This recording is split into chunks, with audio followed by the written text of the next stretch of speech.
सोहमच्या हातून खून झालाय.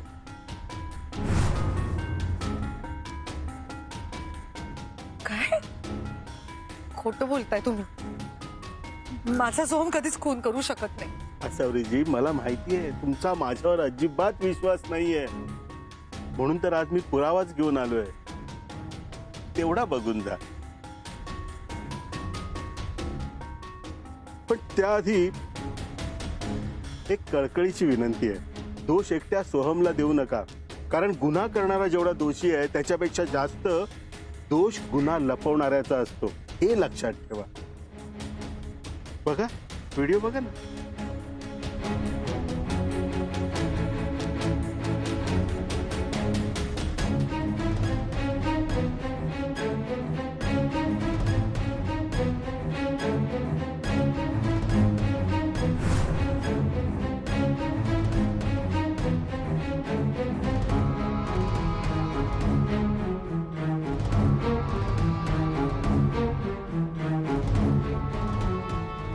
आणि हे अभिजित राजेला आणि तुमच्या सुनेला सगळं माहिती आहे. पण मला आश्चर्य वाटतंय की त्यांनी तुम्हाला का अंधारात ठेवावं? ते सोहमला का पाठीशी घालतायत? का सोहम तुमच्या कुटुंबाचा एक भाग आहे म्हणून? अहो, मग त्या मेलेल्या मुलाचं काय? त्याच्या कुटुंबाला, त्याच्या आईला केवढा त्रास झाला असेल. मी तर असं ऐकलंय की त्याचं कुटुंब पूर्णपणे त्याच्यावरच चालू होतं. बिचाऱ्यांच्या आता 2 वेळेचे खायचे वांदे होणार हो. कळत नाहीये त्या मुलाला न्याय कसा मिळेल? कोण मिळवून देणार त्याला न्याय? आसावरीजी, तुमचं अख्खं कुटुंब तुमच्याशी खोटं बोलतंय.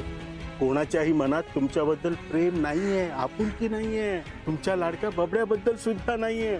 मला तर वाटतं अभिजित आणि शुभ्रा मिळून आपल्या बबड्याला फसवतायत. सोहम गुन्हेगार असूनही शुभ्रा आणि अभिजित त्याचा गुन्हा लपवण्याचं कारण काय? कारण एकच, तुम्हाला त्रास देणं. मला कळत नाहीये कशाला अशा माणसांबरोबर राहताय तुम्ही. आसावरीजी, खूप अवघड जातंय ना मला तुम्हाला आहो जाहो करायला, कारण मला तुम्ही परक्या वाटत नाही ना. आपल्या माणसाला, आपल्या हक्काच्या माणसाला आपण अरे तुरे करतो. माफ करा, पण माझं प्रेम, हा म्हणजे मी तुम्हाला, तुला म्हटलं तर चालेल ना? आपण आदर परक्या स्त्रीला देतो ना. आणि तुम्ही कुठे परके आहात? परकी असती तर मला तुझ्याबद्दल, आपल्या बबड्याबद्दल आपुलकी वाटली असती का? तुमच्याकडे हा व्हिडिओ कुठून आला? आणि आज ठरवून मला असं रस्त्यात गाठून मला तुम्ही मुद्दाम तो दाखवलात ना? व्हिडिओ माझ्याकडे कसा आला ना हे सोडून दे. मी तुला हा व्हिडिओ दाखवला त्याचं कारण एकच, ते म्हणजे तुला सेफ करणं. खूप चुकीच्या लोकांबरोबर राहतेस तू. मला ना खूप काळजी वाटते तुझी. सॉरी, माझ्याकडे ये. तुला तळ हाताच्या फोडासारखं जपेन मी. सोडून दे त्या अभिजितला. तोडून टाक ते मंगळसूत्र. जाऊन फेक त्याच्या तोंडावर. बस बस करा. तुम्ही मला माझं मंगळसूत्र फेकून द्यायला सांगताय? तुमच्यासारख्या नीच, विक्षिप्त, विकृत माणसाला काय कळणार आहे मंगळसूत्राचं पावित्र्य? काय कळणार आहे मंगळसूत्राचं महत्व? हे मंगळसूत्र म्हणजे नुसता दागिना नाहीये. सप्तपदी चालताना एकमेकांना दिलेल्या 7 वचनाची ताकद आहे त्याच्यात. आणि तुमच्यासारख्या व्यभिचारी माणसाकडनं माझ्या लग्नाची गाठ तुटण्या इतकी तकलादू नाहीये. ती घट्ट बांधली गेलीये 7 जन्मासाठी. समजलं? माझ्या नवऱ्याला सोडून द्यायला सांगायला लाज नाही वाटत तुम्हाला? तुमच्यासारख्या व्यभिचारी माणसाकडनं दुसरी अपेक्षा तरी काय आहे? एक गोष्ट लक्षात ठेवा, तुम्ही मला माझ्या नवऱ्याबद्दल, माझ्या सुनेबद्दल, माझ्या कुटुंबाबद्दल कितीही वाईट गोष्टींचे दाखले दिलेत ना, तरी तुमच्यासारख्या माणसावरती मी कधीच विश्वास ठेवणार नाही माझ्या कुटुंबाच्या विरोधात. आणि राहिली गोष्ट माझ्या सोहमची, मला माहिती आहे माझा सोहम चुकला असेल, खोटं बोलला असेल, पण तो कोणाचा खून कधीच करणार नाही. इतका अक्षम्य गुन्हा माझ्या मुलाच्या हातून कधीच घडणार नाही. माझा विश्वास आहे माझ्या संस्कारांवर. यापुढे कधीही माझ्याकडे किंवा माझ्या कुटुंबातल्या कोणाकडे वाकड्या नजरेने बघण्याचं धारिष्टही करू नका. कुठल्याही वाईट प्रसंगात माझं अख्खं कुटुंब एकमेकांबरोबर खंबीरपणे उभं असतं. आणि या व्हिडिओची गोष्ट, या व्हिडिओचं तुम्हाला काय हवं ते करा, मला काहीच फरक पडत नाही.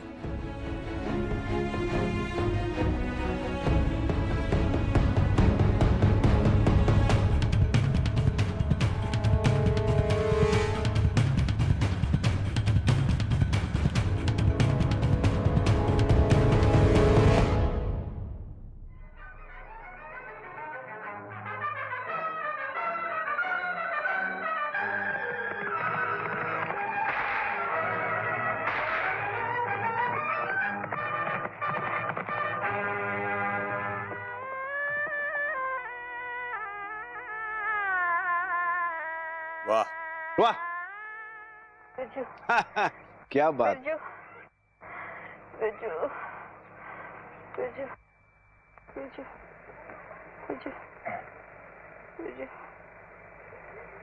राधा बहन, ओ राधा बहन.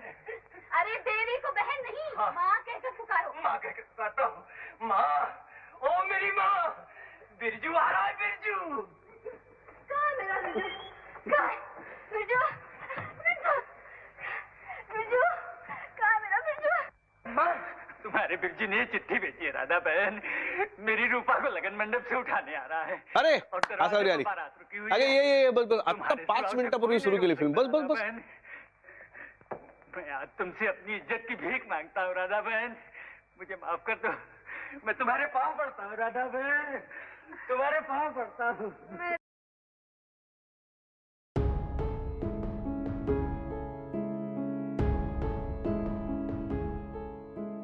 काय झालं आसावरी?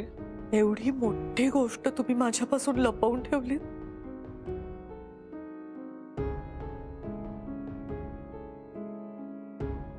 कोणती गोष्ट?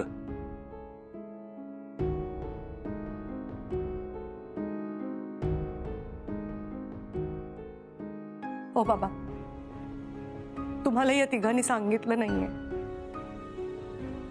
आपल्या दोघांनाही अंधारात ठेवलंय. तू कशाबद्दल बोलतेस आसावरी? आता तरी खरंच स्पष्ट बोला ना. मी वारंवार तुम्हाला विचारत होते की हा काटेकोर आपल्या आयुष्यात का आलाय पुन्हा पुन्हा असा.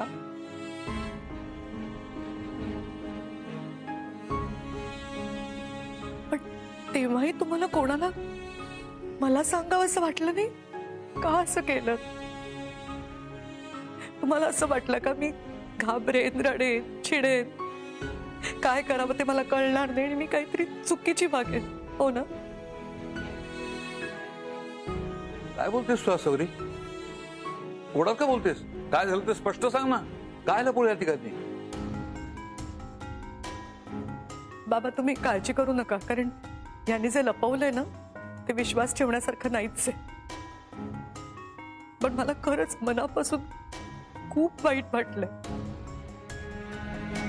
कारण यांनी ही गोष्ट मला सांगितली नाही म्हणून. एक कळलं का, पण कोणती गोष्ट लपवली ते तर सांग. बाबा मी तुम्हाला सांगणार आहे, कारण मला तुमच्यापासून काहीच लपवायचं नाहीये. आता इथे येताना रस्त्यात मला काटेकोर भेटला आणि त्यांनी मला सांगितलं की सोहमच्या हातून एका माणसाचा खून झालाय. काय?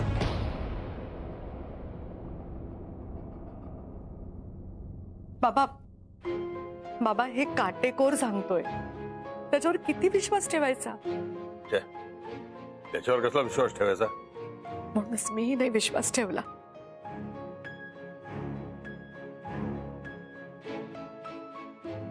पण आपल्याच माणसाने ठेवला आणि आपल्याला काहीही कळू न देता ते सोहमला यातनं सोडवायचा प्रयत्न करत होते.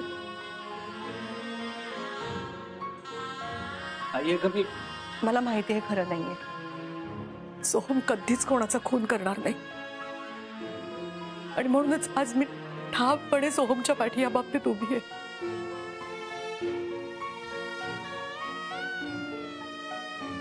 आधी कळलं असतं ना तरी मी हेच केलं असतं. सॉरी आसावरी, तुझ्यापासून लपवलं असं म्हणू नकोस. खरं तर तुला सांगण्याचं धाडच झालं नाही, काळजी वाटली. हे सगळं तुला कळल्यावर तू हे सहन करू शकशील की नाही भीती वाटली. पण आता काळजीचं काही कारण नाहीये. सोहमच्या हातून ज्याचा खून झाला असं काटेकोर म्हणतोय तो मुलगा जिवंत आहे. हो आई, मी आणि सोहमने त्याला पाहिलंय. इनफॅक्ट सोहम तर त्याच्या मागे सुद्धा गेला त्याला पकडायला, पण तो हातातनं निसटला. खरं तर तो जिवंत आहे कळल्यावर त्या काटेकोरला आम्ही तिघांनी जाऊन व्यवस्थित समज दिले, पण तो अजूनही तुला त्रास देतो याचा अर्थ काहीतरी करावा लागणार. इतके दिवस गप्प बसले ना मी, म्हणून हिंमत वाटली त्याची. पण आता नाही, आता त्याची गाठ एका आईशी आहे. स्वतःच्या स्वार्थासाठी तो माझ्या मुलाला खुनाच्या आरोपात गोवायचा प्रयत्न करतोय. त्याला माहित नाही एक आई संतापली की काय काय करू शकते ते. उद्या तो पोलिसात गेला तर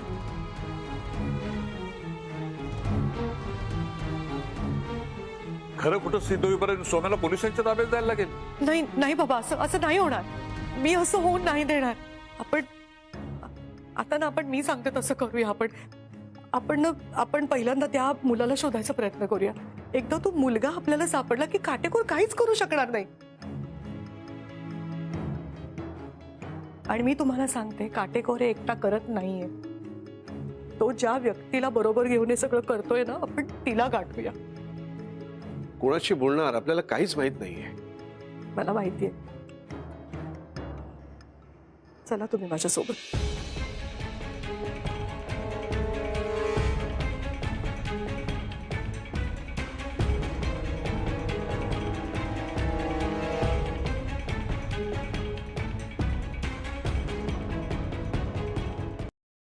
बाई कोण आलाय?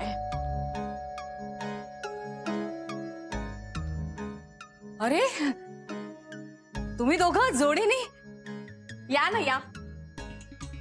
प्रज्ञा, अगं आपण तुझी साडी आणायला गेलो होतो ना, तेव्हा तुम्हाला मध्येच सोडून अशी कशी आलीस का? अगं तुला ते हे भेटले होते ना, ते काटेकोर. तू त्यांच्याशी बोलत होतीस म्हणून मी साडी आणायला पुढे गेले आणि मी परत आले होते. अगं पण तुम्ही दोघं दिसला नाहीत. मी थोडा वेळ वाट बघितली आणि मग काही सुचलं नाही म्हणून घरी निघून आले. दाखवशील का मला बघायची कशी आहे तुझी साडी? नाही म्हणजे प्रज्ञा, खोटं बोललीस ना माझ्याशी? सुनीलची नोकरी गेली ते तरी खरं आहे का तेही खोटं सांगितलंयस मला? मी सुनीलला फोन करून विचारतो ना, माझ्याकडे नंबर आहे. आत्ताच खरं खोटं होईल. नाही, सुनीलची नोकरी नाही गेली. अजून काय काय खोटं बोललीस ते तू सांगतेस का मीच सांगू तुला? कारण सगळं कळलंय मला प्रज्ञा. सॉरी, मला माफ कर ग. प्रज्ञा, तू कित्येक वेळा माझ्याशी वाईट वागलीयस, माझा अपमान केलायस, माझ्या पाठीमागे माझ्याबद्दल नाही ते बोललीयस, तरी प्रत्येक वेळी तू कारखानीस काकांची सून आहेस. बाबांच्या आणि कारखानीस काकांच्या मैत्रीचा मान ठेवून प्रत्येक वेळी तुला माफ केलंय. माझ्या नवऱ्याच्या विरोधात जाऊन मी तुला अन्नपूर्णात नोकरी सुद्धा दिली, तरी त्या काटेकोर सारख्या नीच माणसाच्या नादी लागून तू मला फसवत होतीस. प्रज्ञा, वाचव का मला? अगं त्या काटेकोरने फसवलं ग मला. मला ब्लॅकमेल करत होता. मी काय करणार होते ग ताई? मी घाबरले ग. अगं तुझ्या सोबत तुझं कुटुंब आहे ताई. माझा नवरा तिकडे लांब दुबईला असतो आणि घरी फक्त म्हातारे सासू सासरे आहेत ग. मी काय करणार होते? म्हणून काटेकोरने जसं सांगितलं तसं वागावं लागलं मला. काही मला माफ कर ग ताई, प्लीज. ठीक आहे, केलं तुला माफ.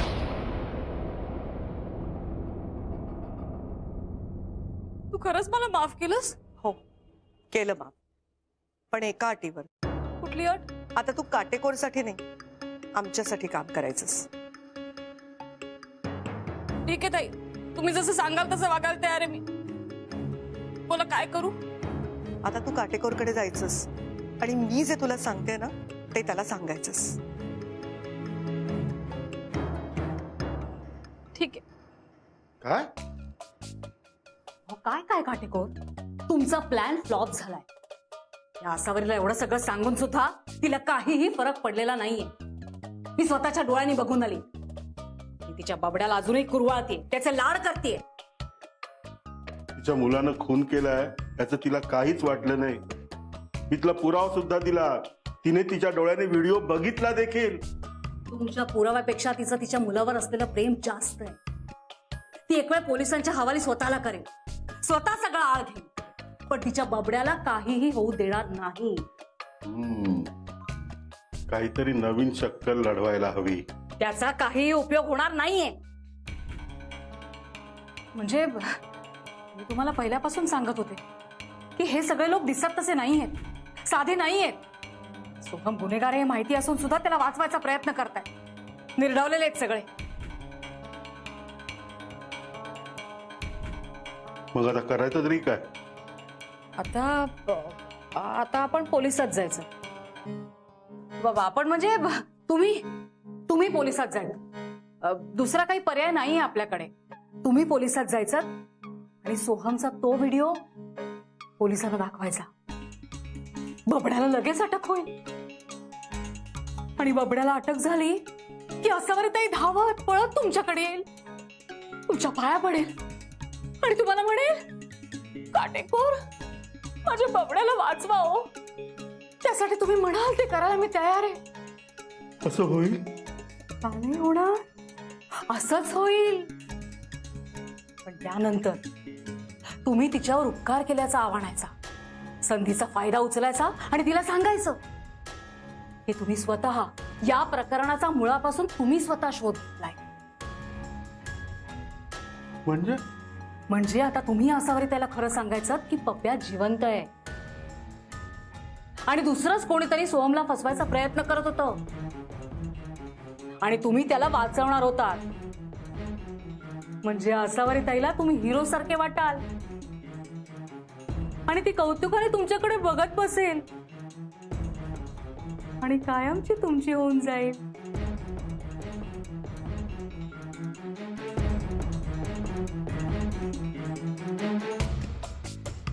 काटेकोर, आता विचार करायला वेळ नाहीये. तुम्ही आसावरीला सगळं सांगण्याआधी तिला कळलं ना तर बाजी पलटेल आणि सगळी मेहनत वाया जाईल. आणि मी ही काही स्वतःच्या स्वार्थासाठी सांगत नाहीये. तुम्ही मला दागिने दिले नाहीत तरी चालेल, पण तुमची आसावरी तुम्हाला मिळावी एवढाच माझा हेतू आहे. तुमच्याकडे एवढी एकच संधी आहे.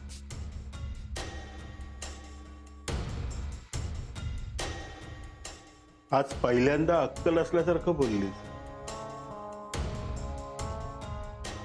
नाही तर मला आतापर्यंत वाटत होतं की या खांद्यावर नुसती रिकामीच कवटी आहे. आता माझं बोलणं नीट ऐका. माझ्या ओळखीचे एक पोलीस ऑफिसर आहेत, त्यांचा नंबर मी तुम्हाला पाठवलाय. तुम्ही त्यांच्याकडे जा, त्यांना भेटा, ते तुम्हाला मदत करतील. पण वेळ घालवू नका. आत्ताच फोन लावतो त्यांना. एक मिनिट, आधी मी निघते. मला असं वाटतंय की या सगळ्यांना माझा संशय यायला लागलाय. उगाच आपलं भांडं फुटायला नको.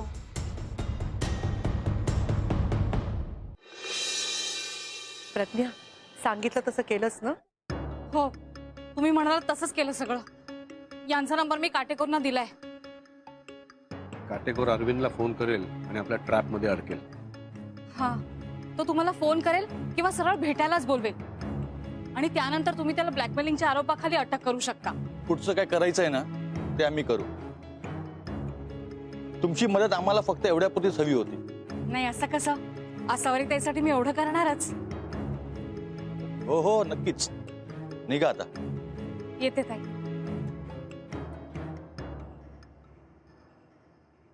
थँक्स अरविंद. मागच्या वेळी तू एका माझ्या फोनवर आला होता सगळी आणि आजही काही कारण न सांगता लगेच आला. खरंच तुम्ही होतात म्हणून त्या काटेकोरला धडा शिकवणं आम्हाला शक्य झालं, नाही तर काय आम्हाला जमलं नसतं. हो, हे तर माझं कामच आहे. मी काही वेगळं नाही केलंय.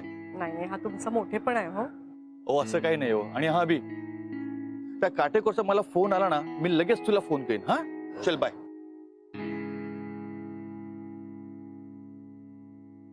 एकदा हा काटेकोर पोलिसांच्या ताब्यात गेला ना, मग आपल्याला आपलं पूर्वीचं आयुष्य जगता येईल.